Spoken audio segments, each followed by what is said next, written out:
This is a recap for The Young and the Restless, Thursday, September the 10th, 2015. Phyllis and Jack are at Abbot cabin. When they walk in, she kind of raves about how nice the place looks with the new decorations, and then she kind of goes into almost like for it to have been people, and then he says for two people to have been killed here. They talk about forgetting everything that happened, putting their troubles behind them, and just basically kind of enjoying each other. So Phyllis says, we won't talk about anything, right? And Jack says, no, we won't talk about anything. Jack says, no, we won't talk about anything. Those are the house rules. So she says, even you hiring Bingham? Jack looks at her, like really surprised, like you're not even supposed to know that. So they begin drinking wine, and Phyllis tells Jack that he's basically making a mistake by hiring Adam. And Jack tells her that the house rules are they're not supposed to talk about any business, anything that has happened, any of their troubles, anything. They're supposed to just hug, kiss, and enjoy each other. But then he goes into telling her that he knows that he's made the right decision. He knows what he's doing, and he's made the right decision. They make love, and then after they make love, she tells him that she needs to go outside to get some air. And when you move forward, you have Adam, who walks into a bar and has a seat right next to Joe Clark. So Adam begins to introduce himself to Joe. Joe pretty much finishes Adam's sentence by saying his last name. So then he tells him, well, you're known in the business world. So Adam tells Joe, well, I've heard a lot about you too, so it's pretty mutual. And Ashley comes prancing in, and when she comes in, she's upset already because, she just not feeling Adam at all, period. And she doesn't like the way that Jack hired him in the first place. She wants him nowhere around. So when she walks in, she goes over to him right away and pulls him to the side. And she says to him, what the hell do you think you're doing? And he says to her that he's basically, getting some information. So she tells him that she has a history with Joe. So she'll be the one to get the information from him. And he needs to just step aside and do whatever it is he needs to do elsewhere. Adam tells Ashley, well, we're on the same side. And Ashley says, well, we'll never be on the same side. I would never be on your side. Adam says to her, okay, well, while you're with Loverboy, I'll be actually out finding out who's responsible for the Paragon project.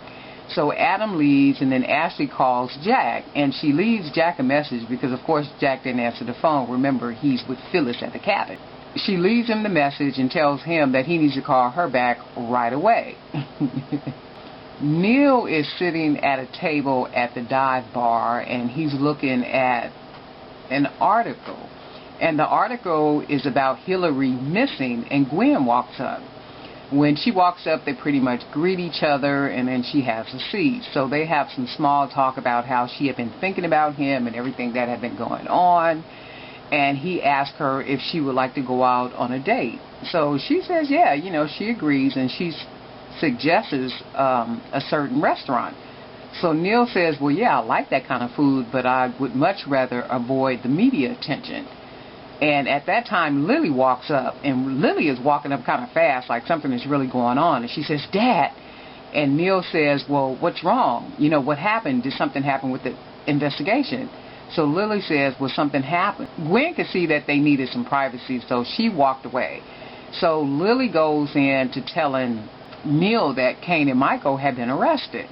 So right away, Neil is like, okay, well, have a seat, sit down, tell me what's going on. So Lily goes on to tell him that Michael and Kane had a witness that told them that they saw a man walking across the beach with a body, and because of that, they got arrested for withholding information because the prosecutor found out about it. So right away, Neil says, well, do we need to go and bail them out? So Lily says, no, we don't need to bail them out. They're already out. Lily goes on to tell Neil that she's worried about Devon because she's been trying to reach him, with no luck. He hasn't been answering his phone, and she believes he's at his breaking point.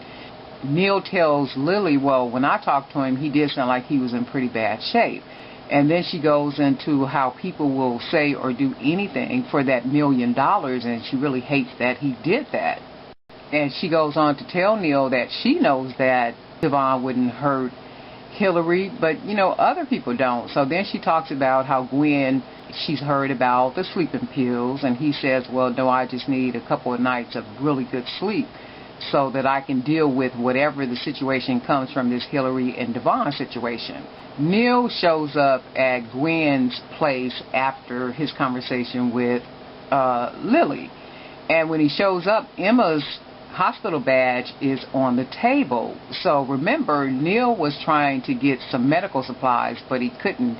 I think it might have been in, what's today? It might have been in one of last week's episode where he snuck into one of the rooms and was trying to steal supplies, and he had to come up with an excuse why he was in that room, said he was hiding from the media or reporters or something. So he saw an opportunity because Emma works at the hospital. You have Kane and Michael, who is still on the island, and they got released, and they are walking into their room. And when they walk into the room, Devon is there. And you can imagine the surprise on their face where Devon is like there when they turn the lights on. So Devon tells them that he's there to clear his name, because if he leaves it up to those two, they're not going to do it. So Michael tries to convince him that they're doing everything that they can as it relates to the investigation to help him. And Devon insists that, you know, he didn't kill Hillary. I didn't kill Hillary. It's like everybody thinks that he's guilty, and he would never do anything to hurt the love of his life. And this is what he's telling Michael and Kane. So he tells him that he came down to talk to the witness. He wants to talk to this witness that they supposedly have. So Michael and Kane have the witness to come over. His name is Jimmy. So once Jimmy gets there, Jimmy comes in and he's talking to Michael and Kane. And not knowing that Devon is there, Jimmy says, so you know that I went to the police? And they say, yeah, well, we know you went because they came and they talked to us too. So Devon walks out of the room and tells Jimmy that he's going to need him to tell the story one more time, but this time in his face. So Jimmy says that he was walking his dog and he sees a man struggling with a body, you know, with a person.